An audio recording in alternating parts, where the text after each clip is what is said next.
అందరికీ నమస్తే. ఇవాళ హైదరాబాద్లో ఒక విచిత్రం జరిగింది మన తెలంగాణలో. ఏంది విచిత్రం అంటే రాజ్భవన్ ముట్టడికి సీఎం రేవంత్ రెడ్డి కాంగ్రెస్ వాళ్ళందరూ పోయినారు. ముట్టడంటే మీరు ఇంకొకరికి ఆలోచన చేయకండి. మనం ముట్టడంటే ఏంది గుసాయించి ఉరుకుడే, నువ్వా నేనా అన్నట్టు ఉండాలి కదా. ముట్టడంటే అంతే కదా. మనకు ముట్టడి ఇప్పుడు టీజీపీఎస్సీ ముట్టడి ఉంటుంది. ఏముంటుంది, అసెంబ్లీ ముట్టడికి వస్తారు మన వాళ్ళు, చాలా మంది సమస్యలు ఉన్న వాళ్ళు, డిమాండ్లు నెరవేర్చలేదని. వాళ్ళు ఎట్లా వస్తారు, నిమ్మలంగా పట్టుపంచలు కట్టుకొని మంచిగా ఇస్తిరి బట్టలు నడవకుండా మంచిగా నడుచుకుంటా వస్తారా? కానీ ఇలా అట్లే జరిగింది. దేని మీద అంటే అదాని మీద ఏఐసిసి పిలిపించింది. ఏఐసిసి అదాని వ్యవహారానికి నిరసనగా అదాని మీద జేపీసీ చేయాలి, ఎంక్వైరీ చేయాలని చెప్పేసి పార్లమెంట్లో డిమాండ్ చేస్తున్నారు కదా రాహుల్ గాంధీ గారు. ఆ డిమాండ్తోనే వాళ్ళు ఈరోజు అన్ని రాష్ట్రాలలో గవర్నర్ ఆఫీసులు, గవర్నర్ అంటే సెంట్రల్ గవర్నమెంట్ ప్రతినిధి కాబట్టి అన్ని స్టేట్లలో వాళ్ళ ఆఫీసులు ముట్టడించాలని పిలిపించారు. పాపం రేవంత్ రెడ్డి మనసు చంపుకోలేక అవతల అదాని ఏం బాధపడతాడోనని ఎక్కువ ఇబ్బంది పెట్టకుండా చాలా సునాయాసంగా రాజ్భవన్ ముట్టడించారు. పోయి రాజ్భవన్ కాడికి పోయినా అనుకుంటారా? పోలే. రాజ్భవన్ కాడికి ఎందుకు పోలేదు ఆయనే చెప్తాడు, ఆయన మాటల్లో విందాం, తర్వాత మీరు దాన్ని మాట్లాడుకోవచ్చు. ఇది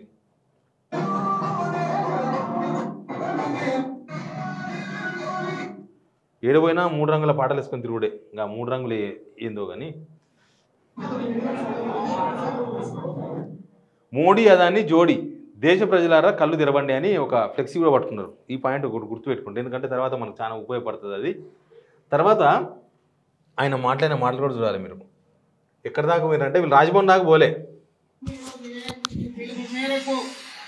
రాజ్భవన్ ముట్టడి కార్యక్రమంలో పాల్గొనడం జరిగింది. రాజ్భవన్ కూతవేటు దూరంలో హైదరాబాద్ పోలీసులు మనల్ని అడ్డుకోవడంతో చూసిరా ఎంత మంచిగా ఉంది. రాజ్భవన్ ముట్టడికి పోయినట్ట వీళ్ళు. పోతే రాజ్భవన్కు దగ్గరలో పోలీసులు అడ్డుకున్నారంట, పోకుండా పోలీసులు ఆపిర్రు అని చెప్తుండే ఈయన. రోడ్డు మీదనే మన నిరసన కార్యక్రమాన్ని తెలియజెప్పాల్సిన పరిస్థితి వచ్చింది. ఈరోజు చాలా మంది అనుకుంటున్నారు మీడియా మిత్రులు, ఇక మీరు ఇక్కడ గమనించాలి, ఇక్కడ చూడాల్సింది ఏం తెలుసా, వన్ సైడ్ రోడ్ మొత్తం మూసేసిండ్రు. వన్ సైడ్ రోడ్ మొత్తం మూసేసి నిమ్మలంగా కూర్చున్నారు. కింద కొంతమంది కూర్చున్నారు, నిలబడ్డారు, మోకాల నొప్పులు నలతో నిలబడ్డారు. ఇంత మొత్తం రోడ్ మొత్తం ఆపేస్తేనేమో పోలీసులు వాళ్ళని అరెస్ట్ చేయలేదు, పోలీసులు ఏం చేయలేదు. కానీ రాజ్భవన్ కాడ పోకుండా పోలీసులు అడుగున్నారంట. పాపం ఎట్లా అడుకుంటారు ఆయన్ను? హోంమంత్రి ఆయన్నే, ముఖ్యమంత్రి. అసలు సొంత రాష్ట్రంలో ప్రభుత్వంలో ఉన్న వాళ్ళు ధర్నాలు చేయడమే కొంత విపరీతమైన ధోరణి. అంతకుముందు కూడా అట్లే జరిగింది. అంతకుముందు గవర్నమెంట్ కూడా చేసింది, సెంట్రల్ గవర్నమెంట్ మీద చేసింది అంతకుముందు కూడా. ఇక వీళ్ళు అదే దారి. అప్పుడు ఓట్లని అవని ఇవన్నీ అప్పుడు కూడా ధర్నాలని. ఇప్పుడు ఈయన ఏం చేసిండు, ఈయన ఇంకా డ్రామాని ఇంకా రక్తి కట్టించిండు. ఈయనకు డబుల్ డ్రామా అయినది ఏంటంటే రాజ్భవన్ ముట్టడించడం రేవంత్ రెడ్డికి ఇష్టం లేదు. అది అదాని ఇష్యూ మీద చేయడం అనేది అసలే ఇంట్రెస్ట్ లేదు ఆయనకి. ఎందుకో మీకు అందరికి తెలుసు కదా, అదానిని నొప్పించలేడు, రాహుల్ గాంధీని ఒప్పించలేడు. ఈ రెండు కుదరని పనులు. కాబట్టి మనసు చంపుకోలేక పోయినమా అంటే పోయినాం, తిన్నవారా అంటే తిన్నా, చేసినావా తెలంగాణలో అయిందా, ధర్నా అయిందా అని వాళ్ళు ఎవరన్నా ఢిల్లీలో ఫోన్ చేస్తే చేసినాం, పోలీసులు అడుక్కున్నారు. ఆనే పోలీసులు అడుక్కున్నారంట. మనం నమ్మాలి, ఖచ్చితంగా నమ్మాలి. రాష్ట్ర ముఖ్యమంత్రి అయిన రేవంత్ రెడ్డి, ఉప ముఖ్యమంత్రి గారు, మంత్రివర్గ సహచరులు ప్రభుత్వమే ధర్నాలకు కూర్చోవడం ఏంటి అని కొంతమందికి ఈరోజు మేము తెలుపుతున్న నిరసన నచ్చకపోవచ్చు, కొంతమందికి కడుపులో కొంచెం నొప్పి లేవచ్చు. వేలాది మంది అసలు ఇక్కడ సివి ఆనంద్ కదా, హైదరాబాద్ మనకు కమిషనర్. ఇక్కడ సివి ఆనంద్ గొప్ప పని చేసిందని చెప్పేసి మెచ్చుకుందామా, లేకపోతే ఈయన గొప్పగా యాక్ట్ చేసిండని చెప్పేసి మెచ్చుకుందామా? ఏదో ఒకటి చేయాలి. ఎందుకంటే వీళ్ళను రాజ్భవన్కు పోకుండా పోలీసులు అడ్డుకున్నారంట. దానికని చెప్పి రోడ్డు మీద కూర్చొని నిరసనగా ఇక్కడ నిరసన తెలుపుతున్నామని చెప్తున్నారు. ప్లస్ కొంతమందికి కడుపు కూడా మండుతుందంట. పాపం అదాని విషయంలో ఇక్కడ కింద కూర్చున్నాడు పొంగులేటి శ్రీనివాసరెడ్డి. పాపం మోకాల నొప్పులున్నా అట్లే కూర్చున్నాడా. పొంగులేటి శ్రీనివాసరెడ్డి దోసాన్ చేస్తాడు, పోయి సీక్రెట్ సమావేశాలు పెడతాడు అదానితోన హోటల్లో. ఇక మనం చెప్పాల్సిన అవసరం లేదు ఆ వ్యవహారం. 100 కోట్ల రూపాయలు ఆయన దగ్గర నుంచి ఎందుకు తీసుకున్నారో తెలియదు స్కిల్ యూనివర్సిటీ కోసం. అదాని దొంగ అని ఎవ్వరు చెప్పట్లే, వీళ్ళే చెప్తున్నారు. అందుకని అడిగేది, అదానితో ఎవరు ఫండ్ తీసుకోవద్దు, అదానితో బిజినెస్ చేయొద్దని కాదు. వీళ్ళు డబల్ స్టాండర్డ్, ఆ డబల్ స్టాండర్డ్ని చెప్పే ప్రయత్నం చేస్తున్నాను నేను. వీళ్ళు ఎప్పటి నుంచో వీళ్ళ రాహుల్ గాంధీ అదాని దొంగ, మోడీకి బినామీ అని చెప్తారు. ఈయన మాత్రం ఈయన కొత్తగానా, ఈయన అగ్రిమెంట్ చేసుకున్న టైంలోనే మరి మీరు రాహుల్ గాంధీ ఎట్లా అంటాడు, మీరేంది అంటే ఆయన డబ్బులు దోచుకున్నాడు కదా తీసుకొచ్చి పెట్టిస్తున్నా అని పర్లేదు, ఆ ఒగల వాళ్ళే చెప్పిండ్రు. చెప్పినాక 100 కోట్ల రూపాయలు స్కిల్ యూనివర్సిటీ కోసం తీసుకోలేదా? గూగుల్లో కొడితే ఎన్ని ఫోటోలు వస్తాయి, అదానితో మీటింగ్ అయినాయి. తర్వాత ఆడికి ఎక్కడో పోయి 10,400 కోట్ల అగ్రిమెంట్ చేసుకొచ్చుకోలేదా?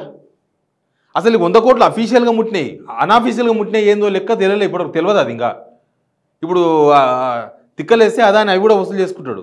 కాకపోతే ఇంకా ప్రాజెక్టులు ఉన్నాయి. ఇక్కడ 10,400 కోట్ల అగ్రిమెంట్లు అయినాయి. చూసినాం కదా, అంబుజా సిమెంట్ రామన్నపేట కాడ లొల్లేంది, కొడంగల్ సిమెంట్ ఫ్యాక్టరీ పెడతాని ప్రపోజల్ తీసుకున్నది ఏంది, ఇంకా ఇట్లాంటివి చాలా ఉన్నాయి. దాదాపు 5 ప్రాజెక్టులు ఉన్నాయి అదానికి. ఈ గవర్నమెంట్ వచ్చినాక సంవత్సరంలో, మేము సంవత్సరం అయింది వచ్చి అంటారు కదా, ఈ సంవత్సరంలో 5 ప్రాజెక్టులు ఇచ్చారు అదానికి. 5 ప్రాజెక్టులు అవి క్యాన్సిల్ చేసుకుంటారని ఎవరో అడిగినారు మీడియా మిత్రులు ప్రెస్ మీట్లో. అడిగితే కేసులు అయితే కొద్దిగా లీగల్ ప్రాబ్లమ్స్ వస్తాయి అట్లా చేస్తే అని. మళ్ళీ ఇప్పుడు అగ్రిమెంట్లు వేసుకున్న రేవంత్ రెడ్డి గారు ఇప్పుడు దేనికి వ్యతిరేకంగా చేస్తున్నట్లు, అగ్రిమెంట్లకు వ్యతిరేకంగా చేస్తున్నట్ల. ఈయన చేసుకున్న అగ్రిమెంట్లకు ఈయననే ఓల్సిటీ కరెంటు బిల్లు వసూలు కాంట్రాక్ట్ ఇస్తున్నది ఎవరు, ఈయననే కదా. మొన్న చూలే బీఆర్ఎస్ వాళ్ళు టీషర్ట్ వేసుకొని పోయారు, సేమ్ ఇదే పట్టుకుంది కదా, ఒకటే ఉన్నట్టుంది, అందరి చేతుల్లో ఒకటే ఉంది, ఎక్కతక్క కూడా పట్టుకోలే. బాధపడతారని మోదీ అదాని బాధపడతాడని ఆయనతో తెలిసిపోతుంది కదా, ఇగో ఇది ఒక్కటే పెట్టుకుంటు మోదీ అదాని దోస్తు, అదొక్కటే పెట్టుకుంటారు, అందరూ అదే పట్టుకొని కూర్చుంటున్నారు. ఆయన ఇడవాలి ఈయన తొడగాలి అన్నట్టున్నది కథ ఇది. ఇక మొన్న ఏమైంది తెలుసు కదా, మొన్న బీఆర్ఎస్ వాళ్ళందరూ కూడా అసెంబ్లీకి అది వేసుకొని వచ్చారు, రేవంత్ అదాని బాయ్ అని. వస్తే లేదు, అసలు రానియలే, అసెంబ్లీలోకి రానియలే, వాళ్ళని అరెస్ట్ చేసి తీసుకుపోయి తెలంగాణ భవన్లో కూర్చోబెట్టిండ్రు. వాళ్ళు మోదీకి అగనిష్గానే చేసిండ్రు, మీరు అదానికి అగనిష్గానే చేస్తున్నారు, వాళ్ళు అదానికి అగనిష్గా చేస్తారు కదా. మరి ఇంకా వాళ్ళని అరెస్ట్ ఎందుకు చేసారు పోలీసులు, మిమ్మల్ని ఎందుకు అరెస్ట్ చేయలేదు? మరి వాళ్ళు చేసింది తప్పెట్లయింది, మీరు చేసింది కరెక్ట్ ఎట్లయింది? ఇప్పుడు రోడ్డు మీదకి ఎక్కి ఒక సైడ్ రోడ్డు మొత్తం ఆపి చేస్తుంటే దానికి అర్థమైంది డబల్ డ్రామా. అదే అంటున్నా, ఇది టోకరా, రాహుల్ గాంధీకి టోకరా ఇవ్వడం అన్నది. దీన్ని ఏదో చెప్పిండు, ఏదో కాలబెడదాంపా చేద్దాంపా ఏదో అమ్మ పనికిరాని పంచాయతీ, మళ్ళీ ఢిల్లీకి వెళ్ళాలి, మళ్ళీ మన మీద ఇప్పటికే బగ్గుమంటున్నారని ఆ ప్రయత్నమే ఇది. కాదనలేక, వాళ్ళ మాటను కాదనలేక, హైకమాండ్ మాటను కాదనలేక, అదాని మీద ప్రోగ్రాం చెయ్యలేక, మనసు చంపుకొని రాజ్భవన్ దాకా కూడా పోయే దమ్ము లేక, రాజ్భవన్ కాడికి పోయే దమ్ము కూడా రాలే. అదాని విషయంలో రాజ్భవన్ ముట్టడికి పిలిపించిన అదాని విషయం కాబట్టి అదే వేరే అయితే పోతుండేమో, అక్కడ దాకా పోయే దమ్ము కూడా రాలే. మధ్యలోనే దమ్ము ఆగిపోయింది. దమ్ము ఆగిపోయి పోలీసు వాళ్ళ మీద దోశారు, పోలీసులు రాణిస్తలేరు అని. పాపం పోలీసులు ఏమని అంటున్నారు, మంచిగా వాళ్ళు కూడా చుట్టుపక్కల నిలబడి వీళ్ళ ధర్నాకు సహకరిస్తున్నారు. ఇదే ధర్నా ఎవరైనా చేశారు అనుకో, ఇదే ధర్నాను సేమ్ రాజ్భవన్ ముట్టడికి పిలిపిస్తే పోలీసులు ఊకుంటారా? ఇట్లే రోడ్డు బ్లాక్ చేస్తే ఈడ్చుకపోయి లోపల పడేస్తారా, పడేయరా?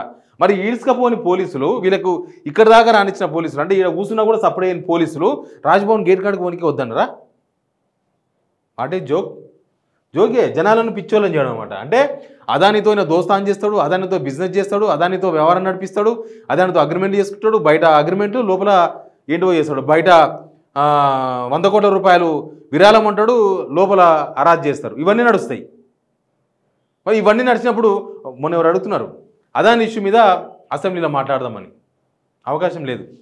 అసెంబ్లీలో మాట్లాడచ్చుగా. మరి ఇప్పుడు మీరు అదానికి ఎగనెస్ట్ అన్నారు, ఇంకో మాట అన్నాడు, కేసీఆర్ బయటకు వచ్చి చెప్పాలంట అదాని విషయంలో ఆయన స్టాండ్ చెప్పాలంట.